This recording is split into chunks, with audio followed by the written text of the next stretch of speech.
Here's something that most doctors will never tell you. Drinking more water during the day could actually be making your nighttime bathroom problem significantly worse. And the way you time your hydration may be doing more damage to your sleep than anything else in your daily routine. I'm Dr. Jack Smith, a practicing urologist with over 24 years of experience treating bladder dysfunction, nocura, and age-related urinary conditions. I've worked with thousands of patients, men and women, most of them over 60, who came to me exhausted, frustrated, and convinced they had a serious bladder disease. And the truth is, the majority of them simply didn't know how to drink water correctly. Now, in my previous video, I explained the 5 warning signs that your gut is leaking toxins into your bloodstream, and that video struck a nerve with so many of you. Today, we're going to go even deeper into something that affects your sleep, your heart, your kidneys, and your quality of life every single night. A landmark study published in 2019 by Nagasaki University in Japan,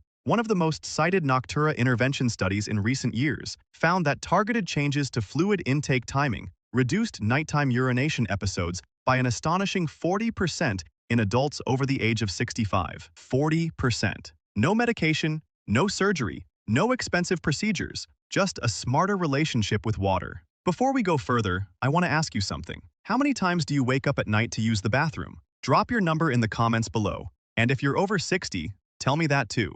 Your experience matters, and you might be surprised how many people are going through the exact same thing. Today, I'm going to walk you through the 3 most powerful hydration habits you need to know, ranked from foundational to genuinely life-altering. By the time we reach number 1, you will understand something about your own bladder and your own body that most people never figure out. And trust me, number 1 is not what you expect. In fact, it's the opposite of what you've been told your entire life. Don't skip ahead. Let's begin with number 3. And this one surprises almost every patient who walks into my clinic for the first time. Your kidneys are not passive filters. They are dynamic, rhythmic organs that actually change their behavior based on the time of day. During daylight hours, your kidneys are in full production mode, filtering your blood rapidly and producing urine at a high rate. But as evening falls and your body prepares for sleep, a hormone called vasopressin, also known as antidiuretic hormone, rises significantly in your bloodstream.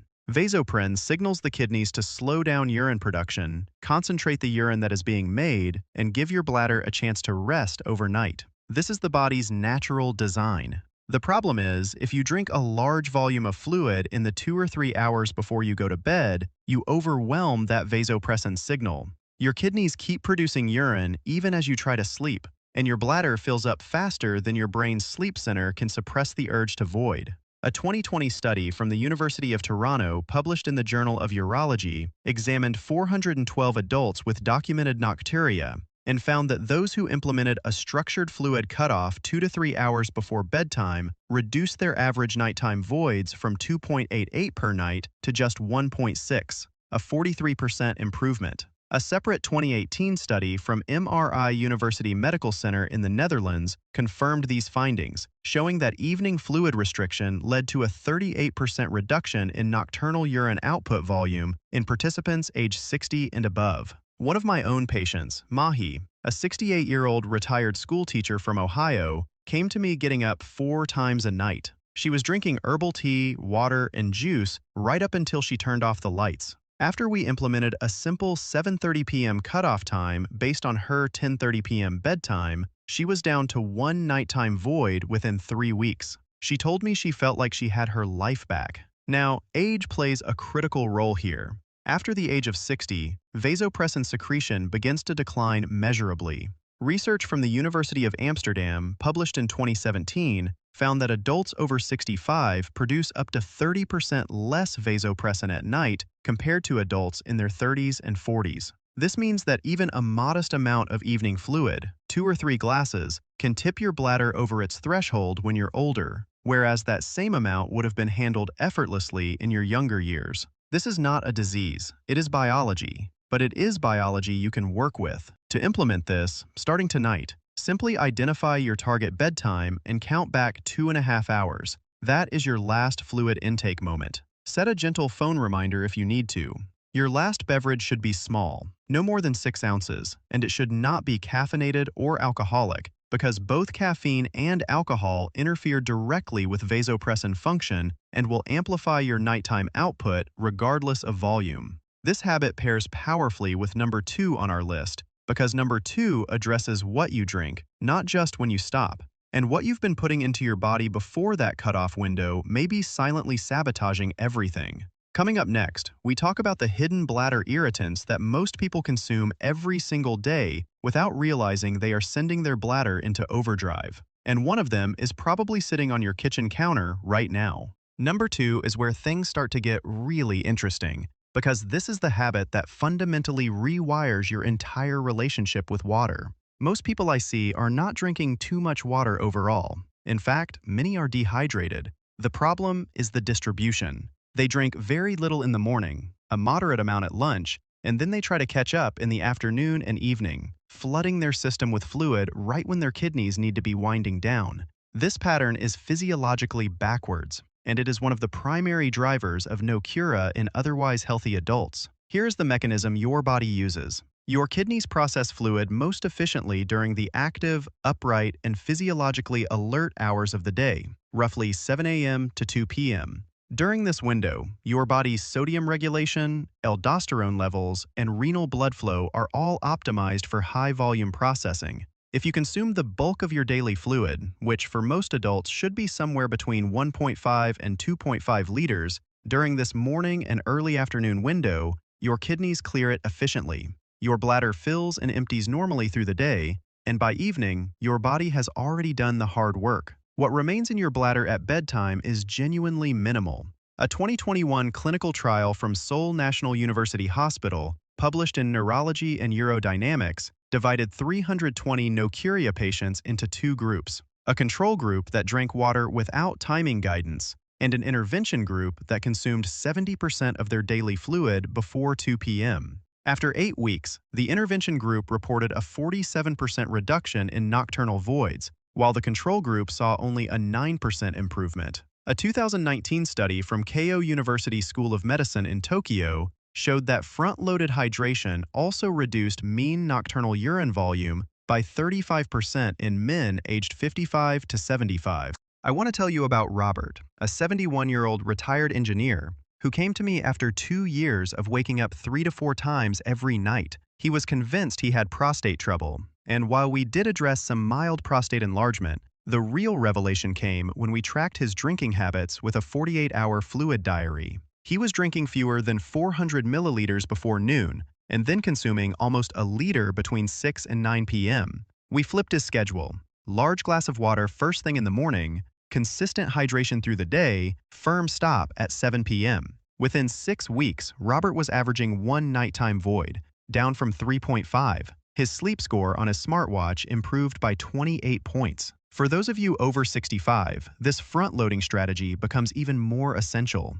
As we age, our thirst sensation weakens, a well-documented phenomenon confirmed in a 1992 study from the University of California, San Francisco, that has been replicated numerous times since. This means older adults frequently underdrink in the morning because they don't feel thirsty, then overcompensate late in the day when habits or routine triggers them to drink. Breaking this cycle is one of the most powerful things you can do for your sleep. Here is how to start immediately. Tomorrow morning, before you have coffee, before you check your phone, drink a full 8-ounce glass of water. Then aim to drink another 2 glasses before noon. Set a phone alarm at 11 a.m. If you need a nudge after lunch, taper off gradually. By 5 p.m., shift to sipping only. This does not cost you anything. It does not require a prescription. And when you combine it with the cutoff window from number 3, you create a synergistic effect. Your kidneys get the volume they need early, and then they get the signal to rest that they need at night. But here's what almost no one talks about, and what I consider the most important discovery in nocura management in the last decade. Number 1 is not about when you drink, or even how much you drink. It's about something happening in your body while you sleep that you have almost certainly never thought about. And here we are. Number 1. I want you to lean in for this, because in my 24 years of practice, this is the single concept that has transformed outcomes for more patients than anything else I have ever implemented. And when I first explain it to patients, almost every single one of them looks at me the same way, with complete and utter surprise. The concept is this. For many adults, particularly those over 60, nighttime urination is not primarily a bladder problem, it is a fluid redistribution problem. Here's what happens. Throughout the day, if you consume a moderate to high sodium diet, which the average American absolutely does, taking in nearly 3,400 milligrams daily according to the CDC, fluid accumulates in the tissues of your lower body, particularly in your legs and ankles. This is called peripheral edema, and it may be subtle enough that you don't even notice it. But when you lie down flat at night, gravity no longer holds that fluid in your legs. It redistributes upward, re-enters your circulation, travels to your kidneys, and is filtered directly into your bladder. This is why so many people feel perfectly fine going to bed and then find themselves urgently needing the bathroom within 60 to 90 minutes of falling asleep. A remarkable 2017 study published in the Journal of Urology by researchers at Nagasaki University, one of the most talked about nocturia papers in recent years, enrolled 321 participants and had them reduce their daily salt intake from an average of 10.7 grams to 8 grams. Just that modest reduction produced a 25% decrease in nighttime voids, with participants going from an average of 2.3 nightly bathroom trips to 1.7. A follow-up study from the same institution, published in 2020, showed that combining salt reduction with afternoon leg elevation produced a combined 52% reduction in nocturnal urinary volume, a staggering outcome for such a simple, zero-cost intervention. This is where the synergy with our earlier two habits becomes explosive. When you front-load your hydration before 2 p.m., you minimize afternoon fluid intake. When you reduce your sodium, you reduce the amount of fluid your tissues retain during the day. And when you combine both with a firm evening cutoff, you send your kidneys into the night with very little work left to do. These three strategies compound on each other in ways that no single intervention can match. Let me tell you about Dorothy, a 76-year-old woman who had been waking up 4 to 5 times every night for over 3 years. She had tried 2 different medications, she had done pelvic floor therapy, and nothing had given her sustained relief. When she came to me, I ordered a simple 24-hour urine collection and a dietary recall. Her sodium intake was over 4,000 milligrams per day, well above recommended levels, and her nighttime urine output was 68% of her total daily urine volume. That is a textbook sign of nocturnal polyuria driven by fluid redistribution. We implemented a sodium reduction to under 2,300 milligrams, added an afternoon rest period with her legs elevated for 30 to 45 minutes, and combined that with the hydration strategies we've already discussed. Within 8 weeks, Dorothy's nighttime voids dropped to 1 to 2 per night. Her total nocturnal urine output fell by 44%. She wept during our follow-up appointment. After 60, this mechanism becomes dramatically more pronounced for 2 reasons. First, the venous walls in the legs become less elastic, making it easier for fluid to pull in soft tissue.